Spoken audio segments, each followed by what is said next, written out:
అందరికీ నమస్తే అండి. Welcome to our channel SNT జిందగీ.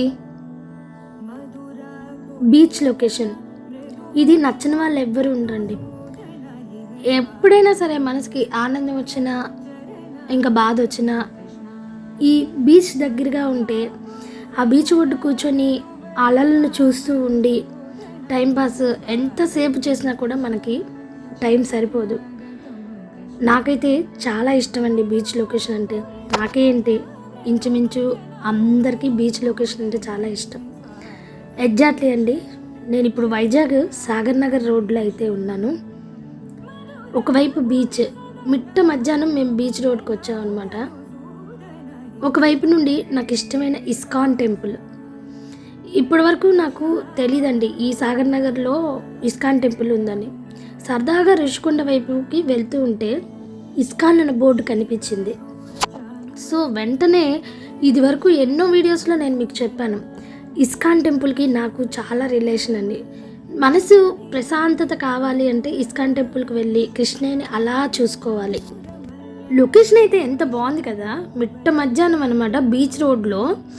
అబ్బా ఎండ పైనుండి కానీ గాలి వేస్తుంది. సో ఇప్పుడైతే మనం వైజాగ్ సాగర్ నగర్ రోడ్లో ఉన్న ఇస్కాన్ టెంపుల్ వివరాల కోసం తెలుసుకుందాం రండి. సరదాగా వైజాగ్ బీచ్ చూడడానికి అయితే వచ్చినప్పుడు రుషికొండ బీచ్ వైపుకి వెళ్తుంటే ఈ సాగర్ నగర్ రోడ్లో ఇస్కాన్ అనే టెంపుల్ కనిపించింది. ఇది వెళ్ళి చూశాక నేను గూగుల్లో సెర్చ్ చేసి ఇది చాలా ఫేమస్ టెంపుల్ అనమాట. ఇప్పటి వరకు నాకు తెలియలేదు. సో ఇస్కాన్ అని కనబడంగానే నేను ఇంకా ఆగలేక ఆ లోపలికైతే వెళ్ళాను. దీన్నే రాధా గోపీనాథ్ మందిరం అని కూడా అంటారు. 2015 జాన్యువరిలో ఈ టెంపుల్ కన్స్ట్రక్షన్ అయితే మొదలుపెట్టారు. చాలా పెద్ద టెంపుల్ అండి చూడడానికి. కానీ ఎప్పటికి మరి కన్స్ట్రక్షన్ కంప్లీట్ అవుతుందో తెలీదు. ఇప్పటికైతే కృష్ణుడు ఆరాధనలన్నీ కూడాను టెంపరీలో ఒక చిన్న హాల్లో అయితే పెట్టారు. ఎవరో సాంబాదాసు మిగతా త్రివేణి దాసు అనే కృష్ణ భక్తులట 2005లో 3 ఎకరాల ల్యాండ్ సాగర్ నగర్ రోడ్లో తీసుకొని ఇంకా అక్కడ seminar hall, guest house, ayurvedic clinic, గోశాల ఇవన్నీ కూడాను పెడదాము అని చెప్పేసి గవర్నమెంట్ ప్రపోజల్ అయితే చేశారు. ఫండ్స్ లేకపోవడం వల్ల ఇంకా అండర్ కన్స్ట్రక్షన్లోనే ఉందట. ఎప్పుడైనా మనం ఇటువైపు వచ్చినట్టయితే ఈ టెంపుల్ని అయితే మీరు చూడండి, చాలా బాగుంటుంది. ఏదైనా వాళ్ళకి డొనేట్ చేయాలనుకున్నా కూడా మనం డొనేట్ చేయొచ్చు. బ్లూ ప్రింట్ అయితే చూడండి, ఇలా అయితే టెంపుల్ ఉంటుందట. చాలా పెద్ద ఇస్కాన్ టెంపుల్ అండి ఇది. ఎప్పుడు కూడా నేను చూడలేదన్నమాట. అనుకోకుండా ఇటు రావడం వలన నాకు స్వామివారి దర్శనం అయితే జరిగింది. ప్రస్తుతానికైతే అండర్ కన్స్ట్రక్షన్లోనే ఇంకా టెంపుల్ అయితే ఉంది. పక్కనే టెంపరీగా ఒక చిన్న హాల్లోనైతే రాధాకృష్ణ స్వామి వారి ఐడల్స్, తర్వాత జగన్నాథ స్వామి, బలభద్ర, సుభద్ర ఐడల్స్, ఈ విధంగా చిన్న చిన్న ఉత్సవ విగ్రహాలు అన్నీ కూడా ఉన్నాయి. ఆరాధనలు అయితే అక్కడ చేస్తారు. అనుకోకుండా అయ్యవారేమో మాకు కూడా హారతి ఇమ్మని చెప్పేసి ఇచ్చారు. మా వాళ్ళు ఇలా హారతి అయితే ఇచ్చారు. గర్భగుడి చుట్టూ కూడాను దశావతారాలకు సంబంధించిన ఫోటోలు, తర్వాత కృష్ణ పరమాత్మ యొక్క ఫోటోలు, తర్వాత నరసింహస్వామి వారి ఫోటో ఇవన్నీ కూడా ఉంటాయి అన్నమాట. మనము విని నేర్చుకునే దానికన్నా చూస్తే ఇంకొంచెం జ్ఞానం అనేది ఎక్కువ అవుతుందన్నమాట.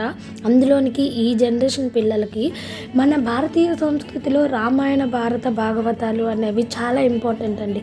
కానీ ఈ రోజుల్లో మన పిల్లలకి అవే తెలీదు. టీచర్గా నాకు పేరెంట్స్తో ఉన్న రిలేషన్ ఏంటి అంటే, ఎంతోమంది రకరకాల సైకాలజీతో ఉంటారు. కొంతమంది పిల్లలకి భగవద్గీత క్లాసెస్ కావాలి, మా పిల్లలు భగవద్గీత చెప్పాలి అన్న ఆవేదన, ఆతృత ఉంటుంది కొంతమంది పేరెంట్స్కి. కొంతమంది పేరెంట్స్ ఏంటంటే మా పిల్లడు తెలుగు మాట్లాడాల్సిన అవసరం లేదు, మాకు ఇంగ్లీష్ వస్తే చాలు అని చెప్పేసి కొంతమంది పేరెంట్స్ ఉంటారు. కానీ ఇంగ్లీష్ రావాలండి, ఇంగ్లీష్ నేర్చుకోవాలి, ఎందుకంటే బతకడానికి అదే ముఖ్యం ఈ రోజుల్లో. కానీ తెలుగు మన మాతృభాష అని చెప్పి మనమే మర్చిపోతున్నామండి. మన అమ్మని, మాతృభాషని ఎలా మర్చిపోగలం చెప్పండి? ఇంగ్లీష్ ఎలా అయినా వస్తుందండి. ఈ రోజుల్లో ఉండేదే సబ్జెక్ట్ ఇంగ్లీషు. కానీ మన మాతృభాష, మన తెలుగుని మనం మర్చిపోకూడదు కదండి. ఎందుకో నాకు ఈ వీడియో ద్వారా చెప్పాలనిపించి నేను ప్రతి ఒక్క పేరెంట్స్కి చెప్తున్నాను. ఇంగ్లీష్ ధారాళంగా మాట్లాడే మనిషి తెలుగు మాట్లాడలేకపోతున్నాడే అని చెప్పేసి మనం సిగ్గుపడాల్సి వచ్చిన పరిస్థితికి అయితే ఈరోజు కొంతమంది, ఎవరో అందరూ కాదు, కొంతమంది గురించి నేనైతే చెప్తున్నాను. ఆ కొంతమంది కూడా మన తెలుగుని ప్రోత్సహిద్దాం, మారుదాం, మన ఎథిక్స్ని మనం కాపాడుకుందాం. రామాయణ, భారత, భాగవత గీతాలు అన్నీ కూడాను మన పిల్లలకి తెలిసేలా చేద్దాం. మనం తెలుగు వాళ్ళం అని చెప్పేసి గర్వపడదాం. ఇలా చెప్పానని మాత్రం ఏమో అనుకోవద్దండి. నవ్వేడేస్ సిచ్యువేషన్స్ అలా ఉన్నాయి కాబట్టి నేను చెప్పాను. ఇంకా ఈ ఇస్కాన్ టెంపుల్ వివరాల్లోకి వస్తే ఆ టెంపరరీ హాల్లోనే యశోద కృష్ణుల ఐడల్స్ అయితే ఉన్నాయి చూడండి, ఎంత ముద్దుగా ఉన్నాయో. అసలు తల్లి ప్రేమ అంటే యశోద కృష్ణ స్టోరీయే ప్రతి ఒక్కరికి గుర్తొస్తుంది. మా అమ్మగారు ఇంకా యశోద కృష్ణ స్టోరీ అంతా కూడాను మా అబ్బాయికి వివరిస్తున్నారనమాట. తల్లి ప్రేమ అంటే ఇలా ఉంటుంది అదంతా కూడాను. ఈ టెంపరరీ హాల్లోనే గిఫ్ట్ షాప్ లాంటిది ఉందండి. అందులో భగవద్గీత బుక్స్, తర్వాత కృష్ణుడికి సంబంధించిన ఐటమ్స్ అన్నీ ఉన్నాయి. కొనుక్కోవాలంటే కొనుక్కోవచ్చు. ఈ టెంపుల్ ఇంకా అండర్ కన్స్ట్రక్షన్లో ఉండడానికి కారణం ఏంటి అంటే పాపం ఫండ్స్ సరిపోవట్లేదు. సో ఇదండి వైజాగ్లో సాగర్ నగర్ రోడ్లో ఇస్కాన్ టెంపుల్ అనమాట. ఇంకా అలా ముందుకు వెళ్తుంటే టీటీడీ వ్యాలీ వెంకటేశ్వర స్వామి వారి టెంపుల్ అయితే ఉందండి. విజిట్ చేయడానికి నాకు టైం సరిపోలేదు, కానీ మీరు కానీ వెళ్ళినట్టయితే ఈ రోడ్లో 3 మీరు కవర్ చేయొచ్చు. Rushikonda beach, ISKCON temple, TTD Venkateswara Swamy temple. Friends ఇదండి ఈరోజు మన వీడియో. ఈ వీడియో కనుక మీకు నచ్చినట్లయితే ప్లీజ్ లైక్ చేయండి, షేర్ చేయండి. నా ఛానల్ని ఫస్ట్ టైం చూసినట్లయితే సబ్స్క్రైబ్ చేసుకోండి. మరిన్ని వీడియోస్తో మళ్ళీ కలుద్దాం. హరే కృష్ణ కృష్ణ కృష్ణ హరే హరే.